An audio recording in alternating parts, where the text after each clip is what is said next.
The Langley farmhouse stood on the edge of a lonely road, where the dust rose high whenever a wagon passed and settled slowly, leaving everything coated in a pale, ghostly film. The land was hard, stubborn earth that only yielded crops after backbreaking labor, and it was said that Thomas Langley chose the site for its seclusion, away from the gossip of the nearby townsfolk. The house itself was a simple two-story structure, built of weathered timber, with a wide porch that sagged slightly under its own weight, as though it too carried the burden of the family's struggles. A few outbuildings dotted the property, an aging barn, a chicken coop, and a small tool shed. But the centerpiece was always the house, standing silent against the horizon like a sentinel, holding its secrets within. The nearest neighbors were nearly half a mile away, and even they rarely came by except in times of necessity. Isolation was common in rural Missouri at the turn of the century, but the Langleys took it to another level, keeping to themselves more than most families did. Visitors often remarked on how still the place seemed, how even the wind seemed to quiet when approaching the property, as though the land itself was holding its breath.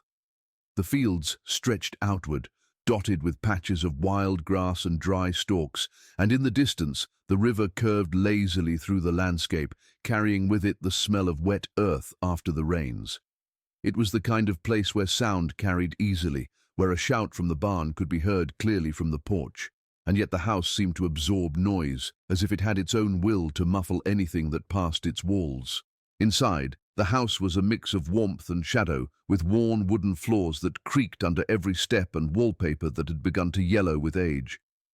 The kitchen smelled of wood smoke and kerosene, the air thick with the faint odor of livestock that clung to their clothes after a day's work. The parlor, though rarely used, held the best furniture the family owned, with lace curtains that never seemed to lose their dust no matter how often they were beaten clean. The upstairs hallway was narrow, with doors leading off to small bedrooms that overlooked the fields, their windows catching the setting sun and throwing long, unsettling shadows across the walls in the evenings. Even in the brightest summer months, certain corners of the house remained stubbornly dim, as though the light refused to touch them. Life on the farm was grueling and unrelenting, dictated by the seasons and the needs of the animals. Each morning began before dawn, with the ringing of the barn bell, the family scattering to their chores in silence or with little more than muttered words. Thomas Langley was known as a hard but fair man, one who kept the farm running with rigid discipline. He was not quick to anger, but neighbors said he had a way of speaking that ended arguments before they began, his voice low and final. Margaret, his wife, was softer in tone but no less formidable, tending to the children and the household with an air of quiet authority. Together they formed the backbone of the farm, their lives as tightly woven into the land as the roots of the crops they planted. Despite the backbreaking labor, there was an eerie stillness that seemed to hang over the farm even on the busiest days. Children played quietly in the yard, their laughter strangely muted against the fields. Passing travelers spoke of feeling watched when they went by, glancing over their shoulders at the house as though expecting to see someone peering out from one of the upstairs windows. Sometimes they did see someone, a pale figure framed in the glass for just a moment before vanishing, though no one could say for certain whether it was a member of the family or just a trick of the light. The Langley place became one of those landmarks that locals mentioned with a lowered voice, a house both familiar and unsettling, a place that seemed somehow aware of its own isolation. By 1904, the farmhouse had already begun to take on a reputation of quiet dread among the townsfolk. No one could point to a single incident that caused it, only a series of small, strange occurrences that piled up over the years. Tools left in the barn would be found moved the next day, though Thomas swore no one had touched them. Animals occasionally refused to go near the house, lowing and stamping as though some unseen presence disturbed them. At night, faint lights could sometimes be seen flickering behind the curtains, even when the family was said to be asleep. The house was more than just wood and nails, more than just a shelter from the storms. It was becoming something else entirely, a place where silence seemed to thicken and linger long after the sounds of daily life had faded. Thomas Langley was the kind of man whose presence filled a room even when he spoke little, his broad frame and work-roughened hands a testament to a life of relentless labor. He had inherited the farm from his father and was determined to keep it thriving, despite years of drought, sickness among the livestock, and the creeping sense that the land was more burden than blessing. Those who knew him said he was meticulous with his tools, always repairing what could be fixed rather than buying new, and it was this habit that ultimately led to the accident that claimed his life. In the summer of 1904, when the wheat was ready for harvest, the old thresher jammed after days of hard work, and Thomas set about repairing it himself, refusing to wait for help. The accident happened in the late afternoon, with the sun casting long orange shadows over the fields. Margaret heard the sound first, a metallic crash followed by a silence so deep it made her blood run cold. When she ran to the barn, she found him pinned beneath the machine, his body twisted at an unnatural angle. The neighbors who came to help recalled the grim task of freeing him, their faces pale as they carried him back to the house. The coroner said his death would have been quick, but that did little to soften the blow. The farm fell silent in the days that followed, the usual rhythm of work suspended as if the land itself was mourning its keeper. Margaret's grief was quiet, but all-consuming, and those who came to pay respects noted that she hardly spoke a word during the funeral, her eyes fixed on the coffin as though willing it to open. The children clung to her skirts, confused by the stillness that had taken over the house, their young faces blank with a kind of shock they could not put into words. When the neighbors left and the last of the mourners had gone home, the Langley farm became quieter than ever before, the sounds of laughter and conversation swallowed by a heavy, unshakable hush. Even the animals seemed subdued, their movements slower, as if they too sensed that something had shifted on the property. The death of Thomas Langley left Margaret not only widowed, but burdened with a farm that now felt impossibly large.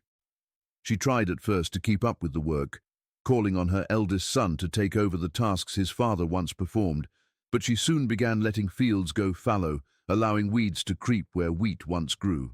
Some neighbors offered to buy portions of the land, but she refused every offer, insisting she would not sell what Thomas had built. As the months passed, her determination hardened into something that looked less like pride and more like defiance, a refusal to allow the outside world to intrude on the small, crumbling kingdom she had left. It was during this time that Margaret began shutting off rooms in the house. At first, it seemed practical, less space to clean, fewer rooms to heat during the cold Missouri winters, but soon it became clear that there was more to it than practicality. She nailed the parlor door shut, claiming it was no longer needed, and moved the family's meals into the kitchen, where they ate in silence. Visitors who came by said the upstairs windows were kept shuttered, even in the day, and that Margaret no longer sat on the porch in the evenings as she once had. It was as though she was drawing the walls closer around her family, retreating into the very bones of the house to escape the weight of her loss. There were whispers that Margaret had begun talking to herself at night, her voice carrying faintly through the walls when the children had gone to bed. Some said they heard her speaking as though to Thomas, asking him for guidance, begging him not to leave her alone on the farm. Others claimed they saw her walking the property line long after dark, carrying a lantern and stopping at intervals to stare out into the empty fields as though she expected something to come crawling out of the night. The children became more withdrawn, their once bright voices now hushed, their faces pale, as if they too were carrying some secret burden. The death of Thomas Langley had not only taken a husband and father from the family, it had marked the beginning of a slow, creeping change that seemed to seep into the walls of the house itself. Margaret's transformation after Thomas's death was something the neighbors spoke about in hushed tones for years, a change so gradual and yet so profound that it became impossible to tell where grief ended and something darker began. In the first months, she still made appearances in town, trading eggs and butter for flour and lamp oil, but by the end of that first year she had all but stopped coming. People who remembered her described her as gaunt, her hair pulled back so tightly it seemed to stretch her pale face even thinner, her eyes hollow as though they were always looking somewhere far beyond the person standing in front of her. Her clothing, once neat and pressed, began to look worn and patched, though she never asked for charity. There was a determination in her that felt less like strength and more like someone clinging to the edges of sanity, unwilling to let go. The house itself began to reflect her state of mind, as though it were a mirror for the things she could not say aloud. Curtains stayed drawn, dust gathered in corners where it had never been allowed before, and the air inside grew heavy with the smell of oil lamps that were kept burning long into the night. One by one, rooms were closed off, doors locked and barred with wooden slats until only a few narrow spaces remained for the family to live in. The children were instructed not to speak of it, and they obeyed without question, their voices barely above whispers even when they were outside. When neighbors tried to visit, Margaret would meet them at the door and tell them politely but firmly that the family was not receiving company, her tone making it clear that no further attempts should be made. By the spring of 1905, she had completely stopped attending church, an absence that was noticed and quietly criticized by the congregation. Some said it was a sign of her waning faith. Others believed she was angry at God for taking Thomas from her. But those closest to the family suggested something different entirely, that Margaret feared leaving the house unattended. It was as though she believed the house held something fragile, something that would shatter if she ever turned her back on it. More than once, travelers reported seeing her standing in an upstairs window in the dead of night, a single lamp glowing behind her, watching the road as though keeping vigil for someone who never came. Those who passed by the farm began to feel a strange unease that was difficult to explain. The farm animals, once lively and well-fed, grew skittish, spooking at sounds no one else seemed to hear. The family dog stopped barking at visitors and instead would sit on the porch with its head low, whining softly as though sensing something unseen moving through the house. Some claimed that after sunset, faint sounds could be heard coming from within, the dragging of furniture, the creak of footsteps on the floorboards, and on the stillest nights, what sounded like muffled crying that did not seem to come from any of the children. Margaret's behavior toward her children grew more controlling, almost fearful. She kept them close to her, rarely letting them out of sight, and forbade them from speaking to neighbors or wandering too far from the house. The older children, once playful and loud, began to move quietly, their shoulders hunched, their faces watchful, as if they were carrying some great secret. The youngest child was seen less and less by those who passed by, until some people whispered that perhaps the child had died and been buried without ceremony. Margaret never spoke of it, and no one dared to ask. When the seasons changed and winter crept in again, smoke from the Langley chimney was seen at all hours of the day and night, as though fires were constantly being stoked inside to keep away some invisible cold. The glow of lamps flickered behind the curtains until dawn, and those passing late at night swore they could see shadows moving inside, though the family was said to be asleep. The house had gone from a place of mourning to a place of quiet dread, and though no one could prove that anything was truly wrong, there was a shared understanding among the townsfolk that something was not right with the widow and her children. It was as if the Langley house had become a world unto itself, a place where time slowed and grief turned into something far more consuming, something that kept its inhabitants trapped inside. It was sometime in the late summer of 1905 when the sound of hammering first echoed from the Langley house, carrying across the still fields and startling those who lived within earshot. Neighbors said it went on for hours, the rhythmic pounding of nails into wood, stopping only after nightfall. When asked about it later, Margaret gave no explanation, only a thin smile that revealed nothing. Soon after, it became clear what she had been doing. One of the upstairs windows, once visible from the road, had been boarded up from the inside. Days later, a second was covered, and by the end of the month, the family's parlor door had been nailed shut as though sealing away a part of the house that was no longer meant to be entered. Visitors who came by out of curiosity reported that they could hear new locks clicking shut at odd hours of the night, and some swore they saw heavy furniture being dragged across the floor to block off hallways. The creation of what would later be called the sealed room happened gradually, but with a kind of grim purpose, as though Margaret was working towards something only she understood. It was said she cleared out the room's contents first, hauling away chairs, tables, and bedding until the space was nearly bare, leaving only a single narrow bed against the far wall. The windows were covered so no light could enter, the cracks around the door stuffed with rags to keep out drafts and, some believed, to keep sound from escaping. The children were forbidden from entering, and any questions about the room were met with stern silence. Over time, the very air around that part of the house began to feel different, heavy and close, as though whatever was kept inside was changing the atmosphere around it. Those who worked the nearby fields claimed that on some nights, when the wind was just right, they could hear faint noises coming from the house, soft thuds, a dragging sound, and sometimes what sounded like a low, rhythmic murmur. No one could say for certain if it was Margaret's voice or something else entirely, but whatever it was, it made the neighbors uneasy enough that they began to keep their distance. The mailman, who once left letters on the porch, started leaving them at the end of the road, unwilling to come near the front door. The Langley children were seen even less often after the room was sealed, and when they did appear they looked thinner, their faces pale, their clothes ill-fitting as though they had outgrown them without anyone noticing. The most unsettling reports came from those who happened to pass by at night.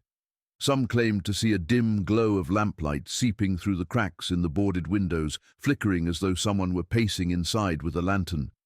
Others said they heard crying, soft at first, then rising to a desperate wail, only to have it cut off suddenly as though someone had smothered the sound. A farmhand from a neighbouring property swore that he once saw Margaret herself standing outside the sealed door, her hand resting on the wood, whispering in a tone so low it was impossible to make out the words. He told no one for weeks, convinced that if he spoke of it too soon, the memory might follow him into his dreams. As the months turned into years, the sealed room became a kind of legend among the children in town, who dared each other to run up to the house and touch the porch before running back, giggling nervously. Adults, however, treated it with a more solemn kind of fear. They spoke less and less about the Langleys, as though by not naming them they could keep whatever tragedy was brewing there from spreading. The house seemed to withdraw even further into itself, the shutters always drawn, the yard overgrown, until it was difficult to tell whether the family was still living there or had become part of the house's secrets. Whatever Margaret had locked away was kept hidden from the world, and those who felt brave enough to glance at the darkened windows swore that sometimes, just sometimes, something looked back. The neighbours' unease grew into something heavier with each passing season, until the Langley house became more of a shadow on the landscape than a home. People who once waved from wagons now kept their eyes fixed ahead when passing the property, muttering quiet prayers under their breath as though afraid to draw attention from whatever lingered inside. Rumours began to spread, as rumours always do in small towns, fueled by the strange sights and sounds that seemed to seep from the farm. Some whispered that Margaret had gone mad with grief, that she spoke to the dead and believed Thomas still walked the halls at night. Others said she had taken in some poor soul, a distant relative or a stranger, and kept them locked away from the world for reasons no one could agree on. No matter which version of the story was told, the feeling was the same. Something inside that house was deeply wrong. Children of the nearby farms were warned to stay away, though that warning only made them more curious.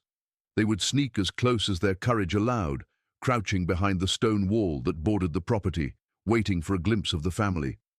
Sometimes, they saw one of the older Langley children moving through the yard, their head down, their pace quick, as though they feared being caught outside. It became a kind of grim game to count how many figures could be seen on a given day, and it was this game that first led to questions. Some days there were 3 children, some days only 2, and once there was the briefest glimpse of a 4th, a thin shape darting past an upstairs window before vanishing from sight. The children told their parents, but no one wanted to confront Margaret to ask if there had been another mouth to feed hidden in the house all this time. The sounds were harder to ignore. Passing travellers often spoke of hearing faint tapping, as though someone were knocking from inside the walls, followed by a dragging noise that would rise and fall until it faded altogether. On windless nights, the air seemed to carry the sound of muffled sobbing, a noise so low and mournful that it sent chills through even the most practical of men. There were also stranger reports, sightings of a dim figure standing in the fields at dusk, too tall to be one of the children, and too still to be human, watching silently as people passed on the road. By morning, there would be nothing but footprints in the dirt, leading back toward the house and stopping just short of the porch. Some neighbours tried to intervene, sending a preacher one Sunday afternoon to speak with Margaret about coming back to church. He stayed only a short while before leaving pale and silent, offering no explanation for what he had seen or heard inside. After that, no one else tried to call on her. Even the tradesmen who once relied on the farm for business began to refuse orders, preferring to lose money rather than risk stepping foot inside the house. The Langley family became a ghostly presence on the edge of the community, their absence from town meetings and gatherings more noticeable with each passing month. By 1910, the farm had begun to fall into disrepair, the fences sagging, weeds climbing over the fence posts, the once proud barn leaning as though weary from years of neglect.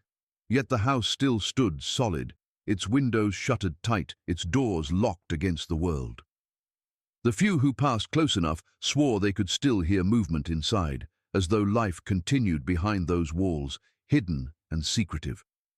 The sense of dread that surrounded the farm deepened until even the bravest refused to walk the road after sunset. When the lantern lights were seen glowing behind the curtains, some swore they saw more than one shadow moving inside, the figures stretching unnaturally tall across the walls, twisting and swaying as if in some silent ritual. In the years that followed, the townsfolk spoke of the Langley farm less and less, treating it like a blight they preferred to forget. The fear had grown too deep to be just gossip. It was something instinctual now, something in the gut that told them to stay away. The silence of the house had become oppressive, a silence that seemed to spread out across the fields like a fog, leaving those who passed by feeling watched, unsettled, as though they had stepped into a place where the rules of the ordinary world no longer applied. Even in daylight, the farm felt shrouded in twilight, and those who dared to linger too close often left with the feeling that they had heard a voice behind them, low and almost pleading, though when they turned to look, there was no one there. When Margaret Langley died in the winter of 1912, the news travelled quickly through the nearby farms, but the reaction was not one of ordinary mourning. Some felt relief, though they would never admit it aloud, as though her passing had broken a spell that had hung over the property for nearly a decade. The duty of settling her estate fell to a distant cousin from St. Charles, a man who had not set foot on the farm in years and who arrived with the practical intention of taking inventory, selling off what could be sold, and closing the chapter on the Langley name.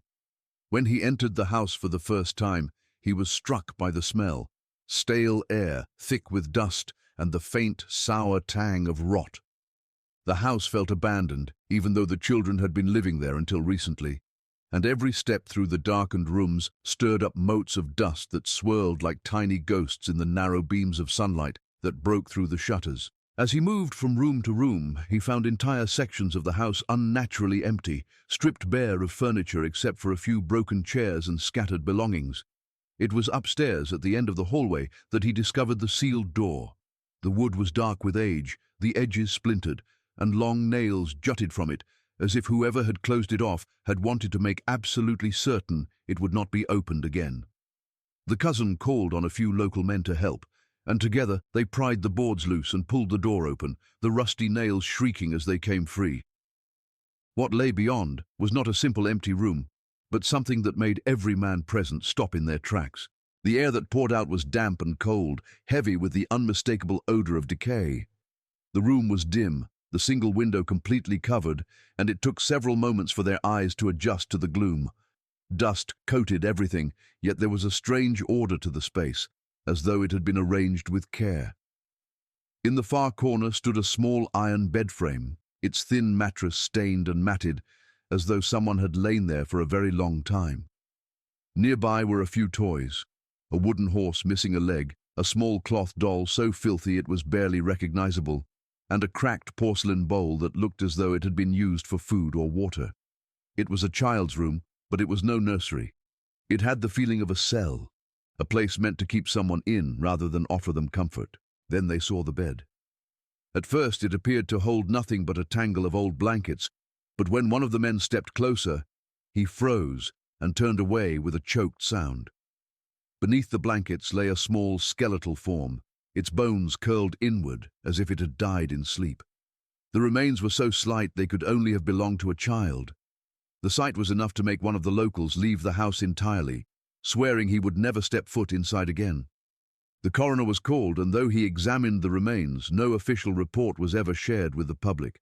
Some said the bones were so old they must have been there for years. Others insisted they were more recent, but no one could agree on whose child it had been. There were other details that unsettled those who saw the room. Deep scratches marked the wood of the door from the inside, long parallel grooves that suggested tiny fingernails scraping desperately against the grain. The floorboards beneath the bed were worn smooth in a narrow pattern, as though someone had paced the same spot over and over. The bowl in the corner contained a crusted residue, proof that whoever had been there had been kept alive for some time. But there was no sign of a struggle. No trace of anyone else in the room. It was as though the house had swallowed the secret whole and refused to give up the answers, leaving only the silent evidence of what had been done. Word of the discovery spread quickly, and within days the Langley house was the subject of morbid fascination. People from town came to stand at the edge of the property, staring up at the shuttered windows and whispering among themselves. Some believed Margaret had lost her mind after Thomas's death and had locked away one of her own children, either to protect them from some imagined danger or to punish them for reasons no one would ever know. Others thought the child might not have been hers at all, that perhaps there had been a scandal hidden within those walls, something shameful that she had kept secret until the day she died. Whatever the truth was, the room stood as a grim testament to something unspeakable, a secret so well kept that it had been buried along with the widow herself. In the years that followed the discovery, the Langley farm became a place people avoided, a dark landmark whispered about by children and spoken of in low tones by adults who swore they wanted nothing to do with it. The house stood empty, left to the elements, its shutters banging in the wind and its porch sagging lower each year. Yet despite its abandonment, travelers still claimed to see a lamp glowing faintly in an upstairs window on certain nights, a lone light that burned for hours before vanishing. Some believed it was the spirit of Margaret herself, pacing outside the sealed room, watching over what she had hidden. Others said it was the child, doomed to remain there even in death, its presence caught in the rotting timbers of the house. Children turned the farm into a test of courage, daring one another to run up to the door and knock or to peek through the cracks in the boarded windows. Some came back pale and silent, refusing to say what they had seen, while others swore they heard faint knocking from inside, as if someone had answered their challenge. As the story spread beyond Marthasville, travelers began visiting just to see the infamous house, treating it like a curiosity. They carved initials into the fence posts and took splinters of wood as talismans, as though the darkness of the place might cling to them and prove they had been brave enough to approach it. Folklore began to build around the widow and her children. Some stories claimed she had been a witch, that she had bargained with dark forces to keep her husband's spirit from leaving, and that the sealed room had been part of some unholy ritual. Others said the child who died there had been born malformed, hidden away out of shame, its cries covered by the sound of hammering as Margaret boarded the room to keep the outside world from hearing. Over time, the details grew wilder, until people said the child was not human at all but a thing cursed by God, and that Margaret's punishment for keeping it alive had been to lose her mind and her peace. The house eventually collapsed in the late 1920s after a storm tore through the valley, but the legend did not die with the walls. Farmers claimed that crops would not grow on the patch of land where the foundation lay, that even weeds withered and turned black as though the soil itself had been poisoned by sorrow.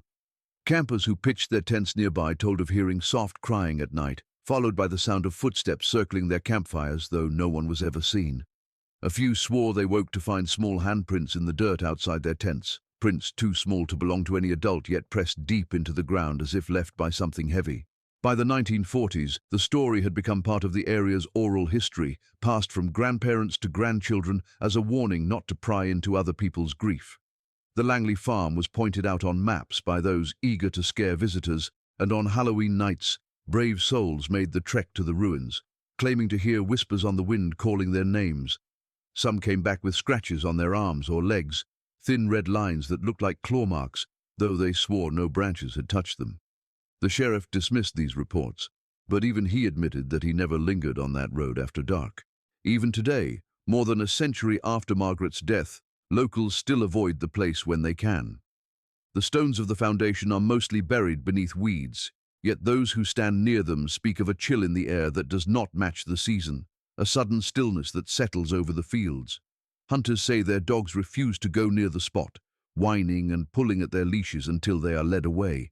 And always, there is the story of the light, an occasional flickering glow seen by late-night drivers, as though the house still stands and someone is still keeping watch over that room.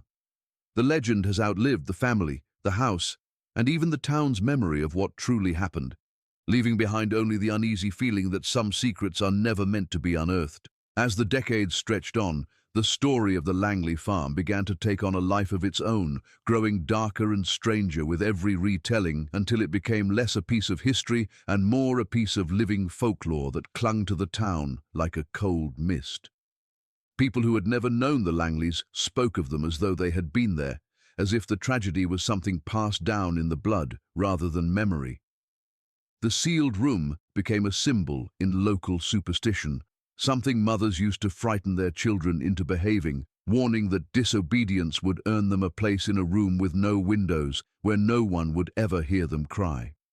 Teenagers turned the story into a rite of passage, daring one another to walk to the ruins alone and stay until midnight. But more than one came running back before the hour struck, swearing they had heard a child's voice whispering their name from the darkness. Researchers and curious historians eventually came to the site in hopes of finding some record of what had really happened, but they discovered little. The county's death records listed Margaret, Thomas, and the 3 known children, but there was no official mention of a 4th child.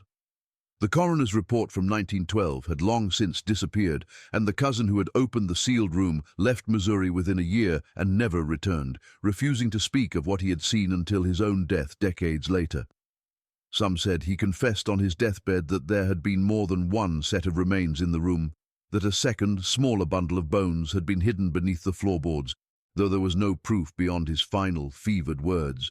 Whether that confession was true, or the rambling of a dying man, it was enough to keep the story alive for another generation. By the middle of the 20th century, ghost hunters had begun to take an interest in the site, drawn by the tales of lights and voices that persisted even after the house had been gone for years. They set up crude recording equipment and stayed through the night, emerging with trembling hands and pale faces, claiming they had captured the sound of a child laughing softly just beyond the range of their lanterns. One group swore they heard the sound of hammering, faint but steady, as though someone was still nailing boards into place on the other side of some unseen wall. When they played back their recordings, a low, sorrowful hum could be heard beneath the wind, rising and falling in a way that made the hair on the back of their necks stand up. The town itself began to wrestle with the story, unsure whether to lean into the legend for tourism or to bury it entirely. Some wanted to mark the site with a plaque, to acknowledge the history and perhaps give peace to whatever spirit might linger there, but others argued that it was better left alone, that disturbing the place would only bring more misfortune. For years, the land sat unused, the weeds overtaking the stones until it was nearly invisible, but still, there were reports of strange happenings. Hunters saw a figure standing in the field that vanished when approached. A farmer driving by late one night said he saw a child sitting on the edge of the foundation, swinging its legs before simply fading away. Each new story added another layer to the already tangled myth until the line between truth and fiction was impossible to draw. To this day, there are those who refuse to speak of the Langley farm after dark, claiming that saying the widow's name at night invites her spirit to follow you home. Drivers who take the old road say their lanterns or headlights sometimes dim as they pass the site, as though a shadow moves over them. Some claim to have felt a tug at their clothes, a sudden icy touch that vanishes as quickly as it comes, leaving them shaken and unwilling to linger. The legend has become part of the town's identity, not just a story of one family's tragedy, but a reminder of how grief, isolation, and fear can shape a place until it becomes something almost alive. Whatever Margaret tried to keep hidden behind that sealed door seems to have never truly been locked away, its echoes still reaching out across the years, drawing the curious and the fearful alike to the lonely patch of land where the house once stood.